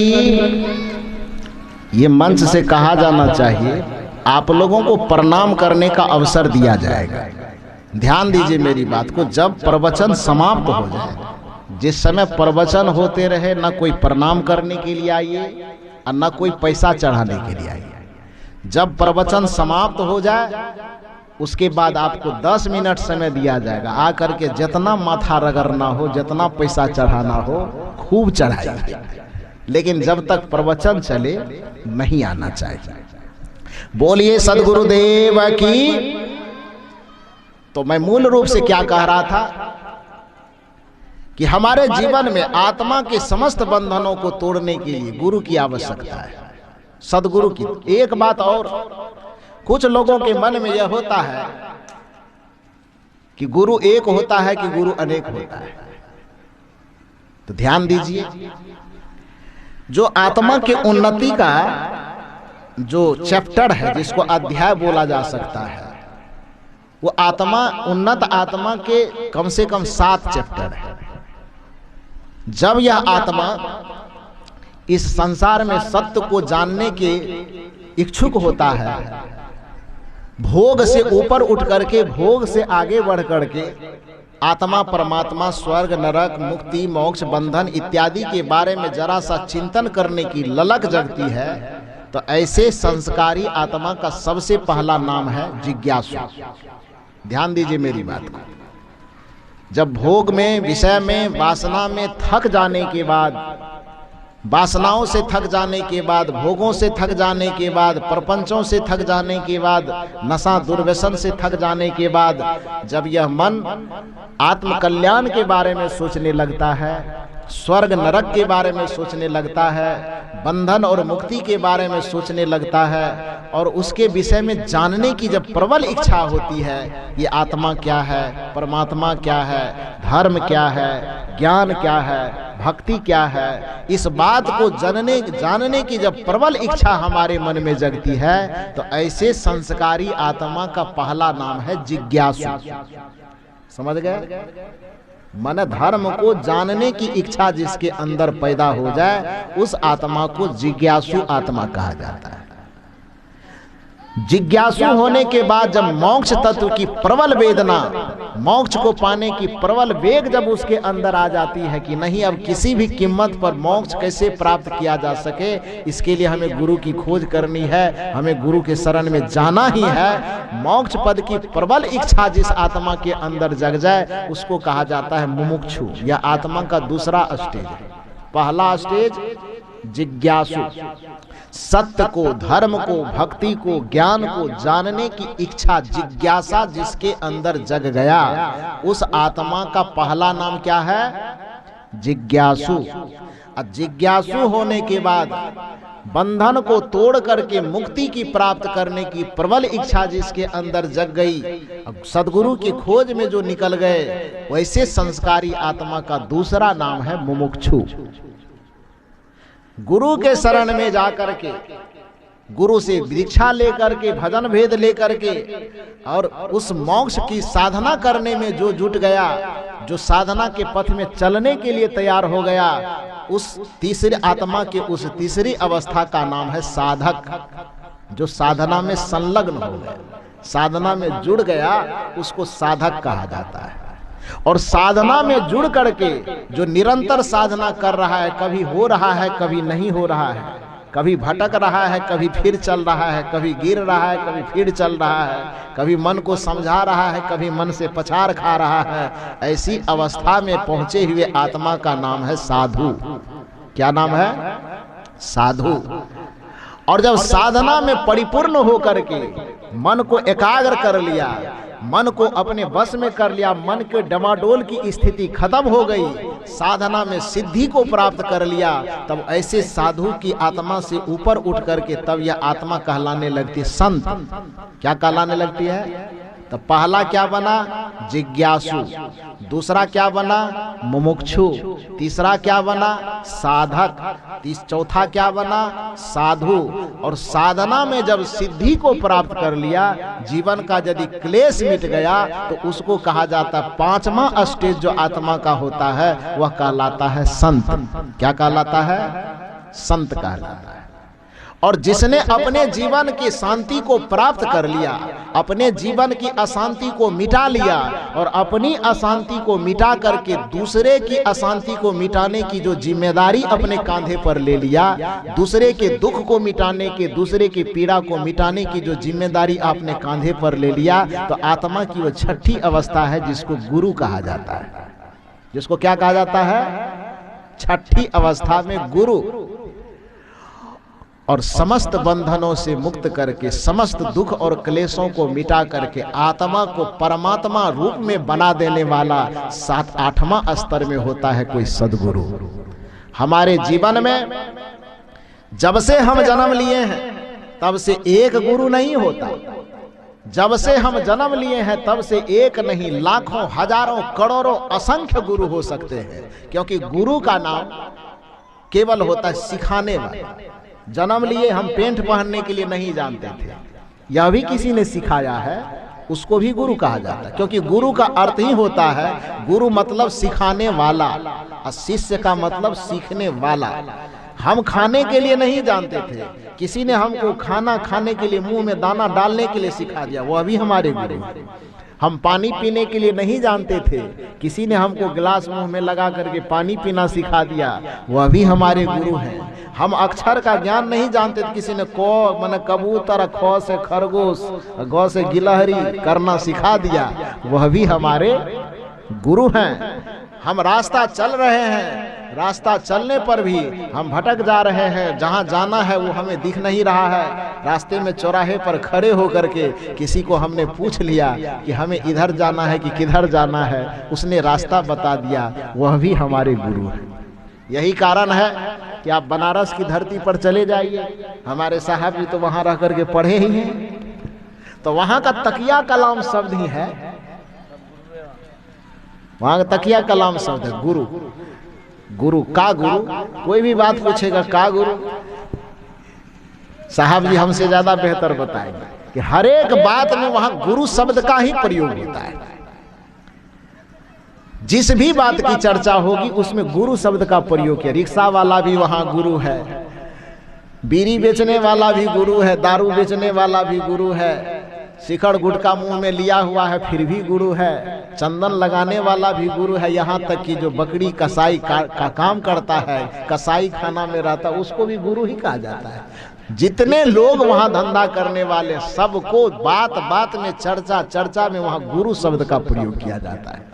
यही कारण है कि उस काशी में रहने के कारण कबीर साहब जब सुने होंगे कि सबको सब कोई गुरु ही कहता है, तो कबीर साहब को बड़ा आश्चर्य लगा और उन्होंने एक साखी में कहा है कि जो मिला सो गुरु मिला और शिष्य न मिलिया कोई, शिष्य कोई मिला ही नहीं। जो भी जिधर देखते हैं उधर गुरु ही गुरु मिलता है। तो कहने का ये अर्थ है कि चाहे ठीक है वो काशी की वो बनारस की परंपरा है, लेकिन हकीकत यह है कि गुरु उसे कहा जाता है जो हमें जीवन में जरा सा भी शिक्षा दिया, सिखाने का काम किया हो, उसको गुरु कहा जाता है। सिखाने वाला गुरु और सीखने वाला शिष्य, चाहे कुछ भी सिखाया गया हो तो सिखाने वाले को गुरु कहा जाता है, सीखने वाले को शिष्य कहा जाता है। इस नजरिए से हमारे जीवन में जब से जन्म लिए हैं और जब तक चिता पर जाएंगे तब तक में हमारे जीवन में एक नहीं, 100 नहीं, 1000 नहीं, 1 लाख नहीं, करोड़ नहीं, बल्कि असंख्य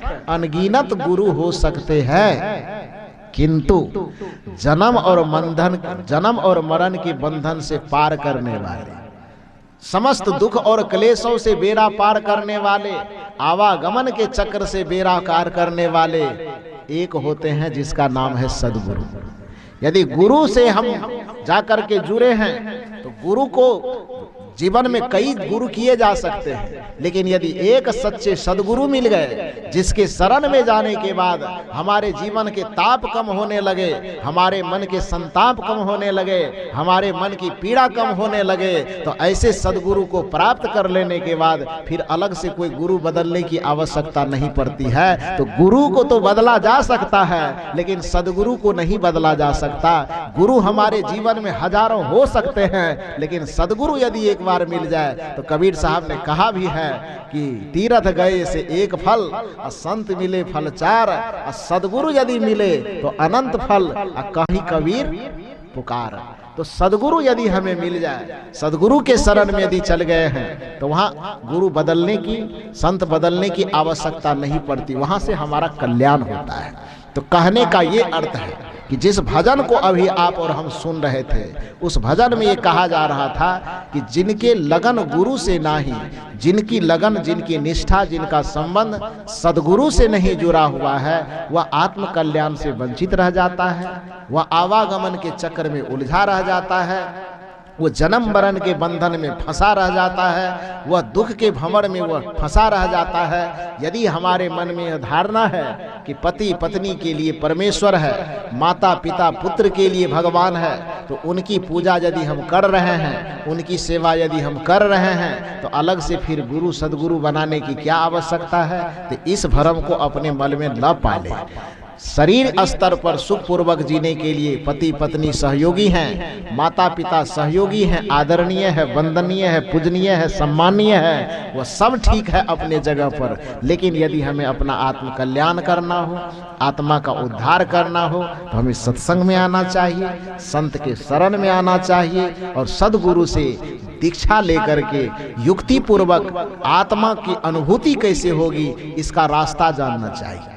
ध्यान दीजिए, केवल ये मंच के माध्यम से सुना गया प्रवचन ये आपके मन का शोधन कर सकता है, ये आपके जीवन का मार्गदर्शन कर सकता है, लेकिन आत्म कल्याण करने के लिए ये प्रवचन करने से भी कल्याण नहीं होता है, ये प्रवचन सुनने से भी कल्याण नहीं होता है। यह केवल और केवल आपको एक अध्यात्म के तरफ मोड़ने के लिए ये रास्ता है, भोग की निसारता को बताने के लिए और आत्मा के सार को समझाने के लिए ये सत्संग की आवश्यकता पड़ती है। मुक्ति का क्या महत्व है, उस महत्व को बताने के लिए सत्संग की आवश्यकता पड़ती है। और यदि केवल इतना ही हम करते रह जाएं तो कल्पना कीजिए कि अभी हमारे पेट में भूख लगी है, आपके पेट में भूख लगी है, और यहाँ पर बैठ करके आपको हम फार्मूला बतावें कि रोटी जो है आटा लाइए, पानी डालिए, उसको गूंथिए, लोई बनाइए, बेलना पर बेलिए, उसको गोल गोल करके रोटी बना करके तवा पे डालिए, खिल गई रोटी उसको तोड़ करके थाली में डालिए, सब्जी डालिए, दाल डालिए, उसमें घी लगा दीजिए, अब पानी लेकर के थाली में बैठ जाइए, उसको उठा करके मुंह में डालिए और मुंह से चबाइए और पेट में डालिए, ये सारा फार्मूला बता दिए। इतना इसी यही खाने की प्रक्रिया है। इतना बात हम मुंह से सुना रहे हैं और आप सुन रहे हैं। पेट भर गया? पेट भर गया? पेट भरने के लिए क्या करना होगा? ये खाने का ज्ञान कि कैसे खाना पकाया जाता है, कैसे खाना बनाया जाता है, कैसे खाना परोसा जाता है, कैसे खाना चबाया जाता है, ये ज्ञान देना एक अलग विषय है। ये नासमझ को समझाने के लिए ये बात जरूरी है कि खाना खाने की ये प्रक्रिया है। लेकिन यदि पेट में भूख लगी है तो खाना खाने के फार्मूला बता देने मात्र से भूख मिटने वाली नहीं है। भूख कब मिटेगी? जब हकीकत में थाली में खाना लेंगे और उसके बाद उसको तोड़ के मुंह में लेके चबाएंगे और चबा करके जब निगलेंगे पेट में, जब वह जाएगा तब भूख से निवृत्ति मिलेगी ना।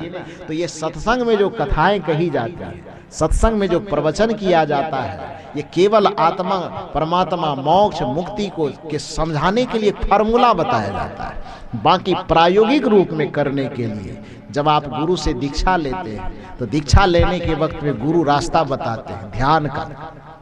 गुरु रास्ता बताते हैं कि मन को एकाग्र कैसे किया जाए। गुरु रास्ता बताते हैं कि मन को सिमटा कैसे जाए। गुरु या रास्ता बताते हैं कि फैले हुए मन को अंतरंग कैसे किया जाए, बहुर्मुखी वृत्ति को आंतरिक जगत में कैसे मोड़ा जाए। और मन को सिमट करके जब आप अंतर्मुखी होकर के ध्यान में स्थित होंगे तब अपने भीतर में बैठा हुआ जो वह आत्मा है, अपने भीतर में ही बैठा हुआ जो परमात्मा है, उसका अनुभव होगा। और जिस दिन उसका अनुभव होगा, जिसके विषय में कबीर साहब ने आरती में गाया, आप हम लोग सब गाते हैं कि आरती कीजे आत्म पूजा, सत्य पुरुष की और न दूजा, परम प्रकाश दीप उजियारा, घट घट देखूं प्राण पियारा, भक्ति भाव और नहीं भेवा, दया स्वरूपी कर ले सेवा, सतसंगत मिली शब्द विराजे, धोखा द्वंद भरम सब भाजे, काया नगरी देव बहाई, आनंद रूप सकल सुखदाई, शून्य ध्यान सबको मन माना। जब आपका मन प्रपंचों से सिमट करके शून्य अवस्था में पहुंच जाएगा, शून्य की स्थिति प्राप्त कर लेने पर जब मन ध्यान में हो जाएगा तो कबीर साहब कहते उस समय तुम्हारा मन वासना से मुड़ जाएगा, उस समय तुम्हारा मन विषय से मुड़ जाएगा, उस समय तुम्हारा मन भोग से मुड़ जाएगा। तो शून्य ध्यान सबको मन माना, तब बैठो आत्म स्थाना।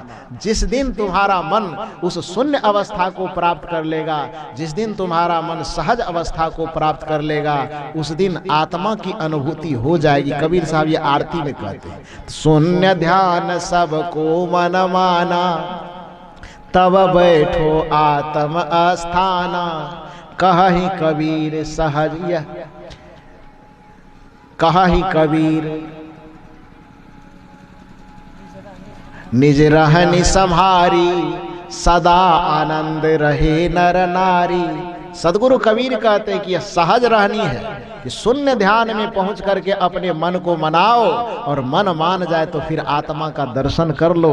मन यदि शून्य अवस्था में पहुंच जाए तो अपने भीतर में बैठे परमात्मा का दर्शन कर लो। या जिस दिन तुम्हारी सहज रहनी बन जाएगी, उस दिन चाहे नर हो चाहे नारी हो, वो सदा आनंदित हो जाएगा। सदैव सदैव के लिए उसको परम सुख की प्राप्ति हो जाएगी। इसी बात को कबीर साहब बीजक के साखी में कहते हैं, शून्य सहज मन सुमिरते, प्रगट भई एक ज्योत, बलिहारी तेहि पुरुष की, निरावलंब जो होत।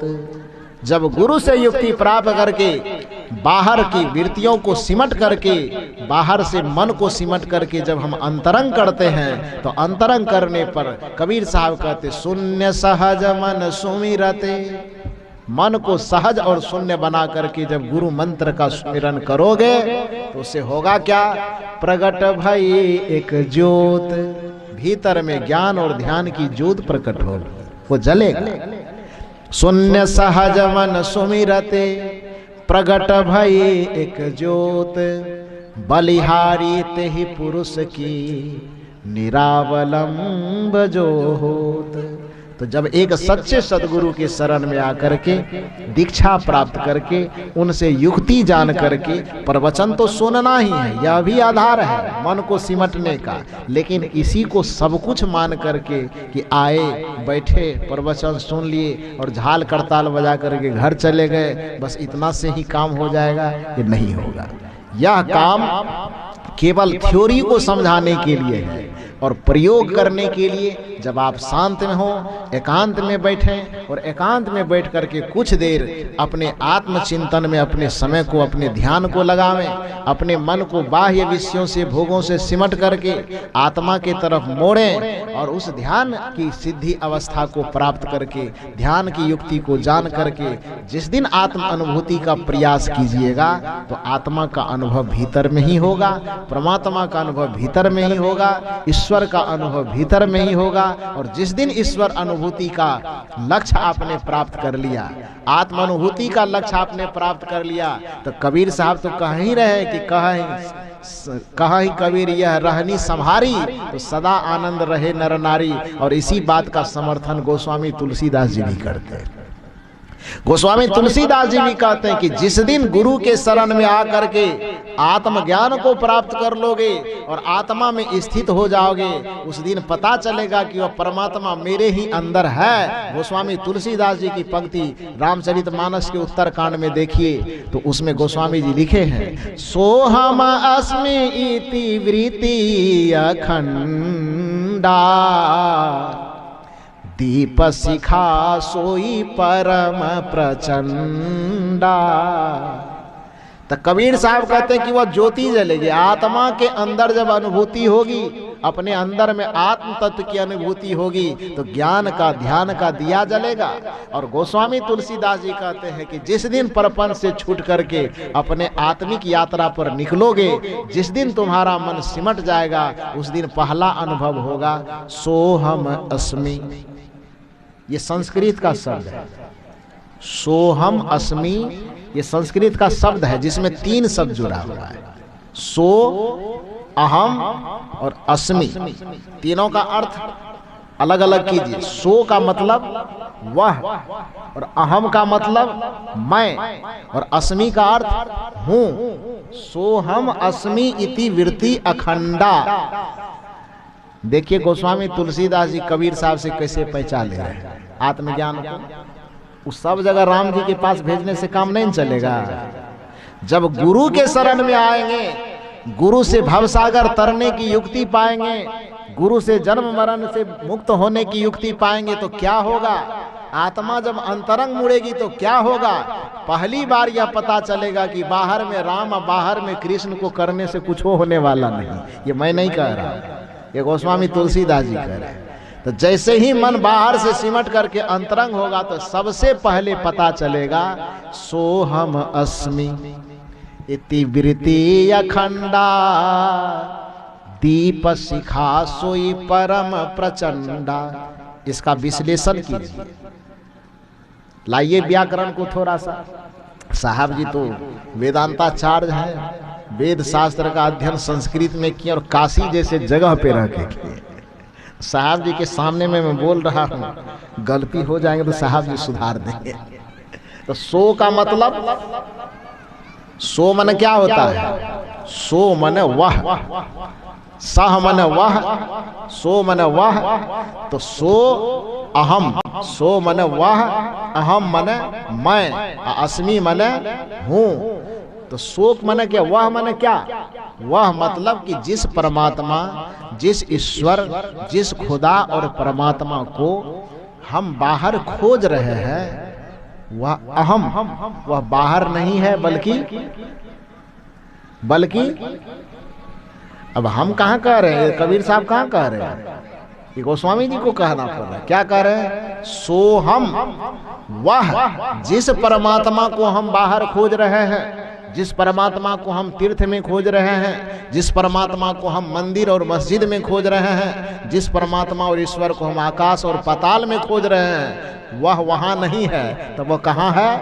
अहम, वह हमारे भीतर में ही है और वह मैं। आसी मन हूँ, सो हम अस्मि, वह मैं हूँ।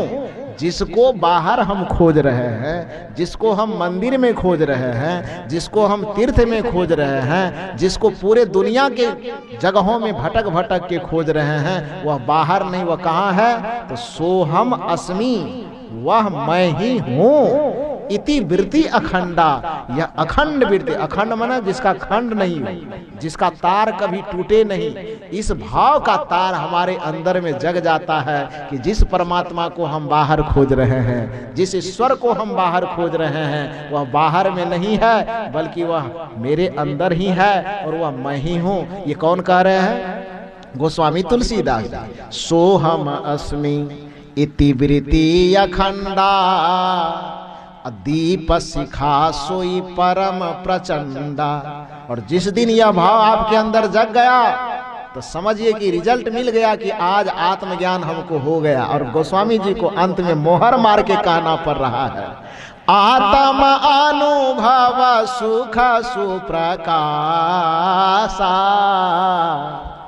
ये सदगुरु कबीर के ज्ञान का शिखर है।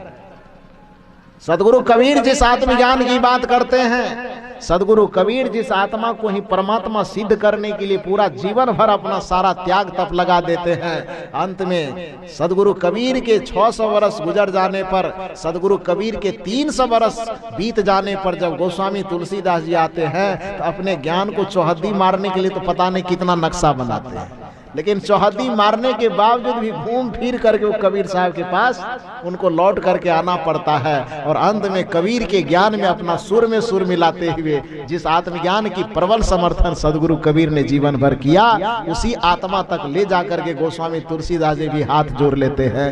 आत्म अनुभव, ये पंक्ति कहाँ है?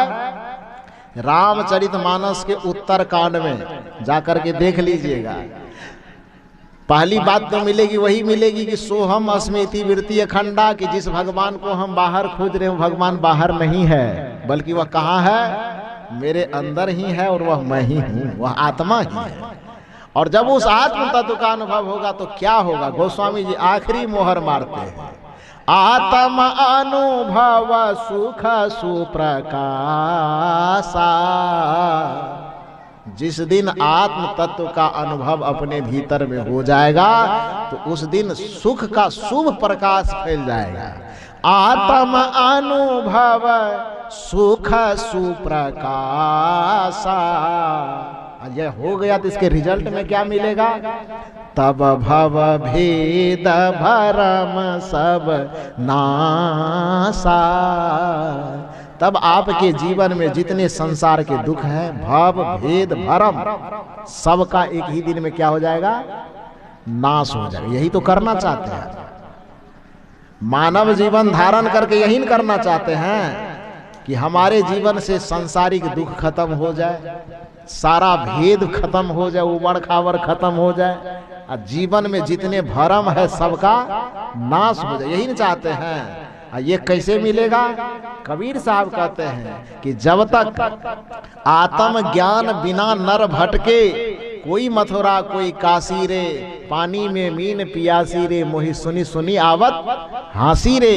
अंत में कहते हैं है हाजिर ते ही दूर बतावे। देखिए कबीर साहब और गोस्वामी जी की बात को तुलना कीजिए, दोनों बात को थोड़ा सा समझने की कोशिश कीजिए। कबीर साहब जिस बात को 625 वर्ष पहले कहे, गोस्वामी तुलसीदास जी का जन्म कबीर साहब के 300 वर्ष बाद हुआ है। यानी कबीर साहब को शरीर अंतर्ध्यान होने से जब 300 वर्ष गुजर गया, उसके बाद गोस्वामी तुलसीदास जी संसार में आए। और गोस्वामी तुलसीदास जी, मैंने कहा कि पहले तो राम जी करेंगे बेड़ा पार का खूब राग अलाप रहे थे, लेकिन जीवन के अंतिम में जाते जाते जाते उसे भी लगा नहीं, कुछ लोग धोखा खा जाएगा। फिर गुरु के महत्व, आत्मा के महत्व, आत्मज्ञान के महत्व पर गोस्वामी जी को भी आना पड़ा। जिस आत्मज्ञान के प्रबल समर्थक, जिस आत्मज्ञान के झंडावदार सदगुरु कबीर थे इस संसार में, अंत में गोस्वामी जी को भी लगा कि कबीर साहब को नकारा नहीं जा सकता है, और उनके बातों से थोड़ा सा पैंचा लेकर के गोस्वामी जी भी कलम चलाते। सदगुरु कबीर ने पहले कहा कि आत्म ज्ञान बिना नर भटके, कोई मथुरा कोई काशी रे, पानी में मीन पियासी, वही सुनी सुनी आवत हासी रे। और इसी पद में अंतिम में जाकर के कबीर साहब क्या कहते हैं, सुनिए, है हाजिर ते ही दूर बतावे, दूर के बात निराशी रे। कबीर साहब कहते हैं कि जो परमात्मा, जो ईश्वर सदैव हम में हाजिर है, उसको कोई आकर के बताता है कि वो दूर में है, तो वो आदमी के बुद्धि को पगला रहा है, खुद पागल है, दूसरे को भी पागल बना रहा है हाजिर ते ही दूर बतावे, दूर के बात निराशी रे। कहत कबीर सुनो भाई साधो, गुरु बिन भरम न जासी रे मोहे, सुनि सुनि आवत हासी। लोगों ने जो ये भरम जाल फैला करके रखा है कि कहीं कोई परमात्मा ऊपर में बैठा हुआ है, कहीं कोई ईश्वर पाताल में बैठा हुआ है, कहीं कोई मुक्ति मोक्ष देने वाला भगवान कहीं पर बैठा हुआ है। कबीर साहब कहते हैं वो है हाजिर। हाजिर का मतलब क्या होता है? ये तो बचपन से आप लोग जानते होंगे। हम लोग जब क्लास में पढ़ने जाते थे बचपन में, आप लोग भी जाते होंगे तो एक बात सुने होंगे, मास्टर साहब जब हाजिरी बनाते थे, अटेंडेंस जिसको कहते हैं, तो नाम पुकारते थे, रजिस्टर लेके और नाम पुकारते थे। तो उसमें से कोई बच्चा खड़ा होके जैसे नाम पुकारा तो कोई कहता जय भारत, तो कोई कहता जय हिंद सर, कहता था ना। कोई कहता था अंग्रेजी, तो उस समय उतना चलता नहीं था। आज के जमाने में कहते प्रेजेंट सर, यस सर। कोई उसू में थोड़ा बहुत उर्दू लफ्ज वाला होता था तो कहता हाजिर सर, कहता था कि नहीं कहता है? तो यस सर, प्रेजेंट सर, उपस्थित सर, जय हिंद सर, जय भारत सर और हाजिर सर, इस सब का मतलब क्या होता था? एक ही होता था कि हम आपके सामने में हैं। इस शब्द का, हाजिर शब्द का अर्थ क्या हुआ? कि हम आपके सामने में हैं। प्रेजेंट सर का क्या मतलब हुआ? हम आपके सामने में हैं। तो हाजिर का मतलब समझ रहे हैं ना? कबीर साहब कहते हैं है हाजिर, मतलब वो अभी मौजूद है, सामने में ही है, पास में ही है, लेकिन दूर बतावे। कोई आदमी कहता तो आसमान में, सतमा आसमान में, सतलोक में बैठा हुआ है, तो पृथ्वी में बैठा है, तो साकेत में बैठा है, तो गोलोक में बैठा है, शिवलोक में बैठा है। कबीर साहब कहते हैं बताने वाला भी पागल और जिसको सुना रहा है, समझा रहा, वो भी पागल है। हाजिर जो उपस्थित है, जो तुरंत प्रेजेंट है, उसको दूर क्यों बता रहे हैं? तो साहब की बात चुभती ही बात सुनिए, है हाजिर ते ही दूर बतावे, दूर की बात निराशी रे। ये भरम जो फैला करके रखा है, ये दूर कैसे होगा? तो कहता कबीर सुनो भाई साधो, गुरु बिन भरम न जासी रे मोहे, सुनि सुनि आवत हासी। गुरु के बिना, एक सदगुरु के बिना ये भरम हमारे जीवन से नहीं जाएगा। तो गुरु के माध्यम से जब आत्मज्ञान मिले, उसके बाद हमारे जीवन का भरम खत्म होगा। ये कबीर साहब भी कह रहे हैं, और यही बात गोस्वामी तुलसीदास जी भी कह रहे हैं कि बिन गुरु भव निधि तरई न कोई, जो बिरंच शंकर सम होई। और जब गुरु के शरण में आएंगे तो क्या होगा? तो पहला जो भरम है हमारा कि ईश्वर परमात्मा मोक्ष मुक्ति हमसे अलग है, सबसे पहले वो भरम दूर होगा। सोहम अस्मि इति वृत्ति अखंडा, दीप शिखा सोई परम प्रचंडा। इसके बाद आखिरी मोहर कि आत्म अनुभव सुख सुप्रकाशा, तब भव भेद भरम सब नासा।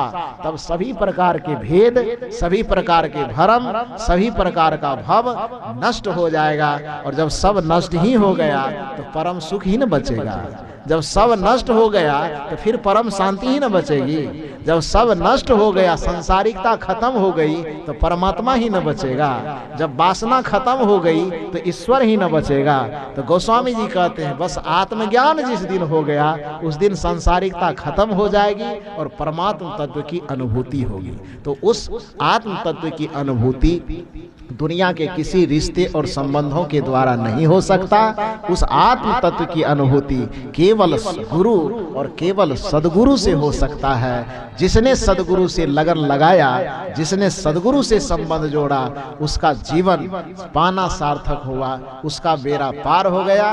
और जिसने लगन नहीं लगाया, जिसने गुरु से संबंध न जोड़ा, वो मानव का जीवन तो पाया लेकिन मनुष्य के तरह सच्चे अर्थ में जी नहीं पाया। फिर आवागमन के चक्र में फिर 84 के फेर में वो फंस गया। इसलिए कबीर साहब ने वह पद लोगों के सामने रखा। और आज अच्छा लगा मुझे इस मंच पर आते आते हमारे जो गाने वाले बंधु थे, बड़े अच्छे स्वर में, क्या नाम है,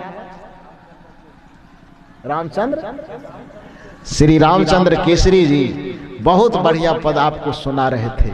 जिनके लगन गुरु से नाही, ते नर सुकर स्वान समान सम, बिरथा जन्म गवाही।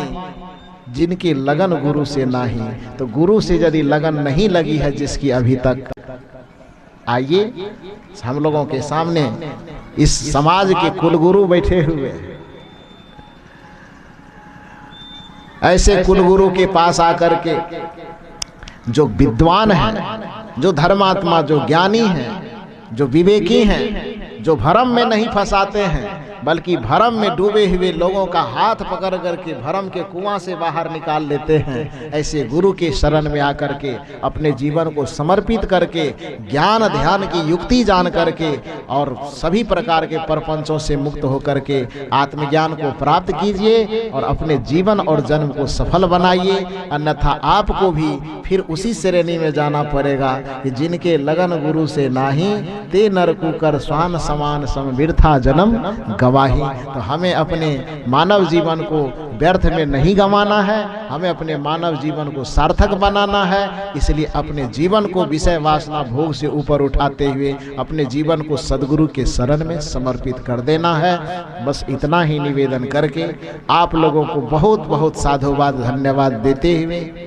जिस किसी भी संगठन के लोगों ने अपने तन मन धन का सहयोग करके इस तरह से आयोजन किया है, उसमें जितने भी सहयोग करने वाले हैं सबको बहुत बहुत धन्यवाद, बहुत बहुत साधुवाद।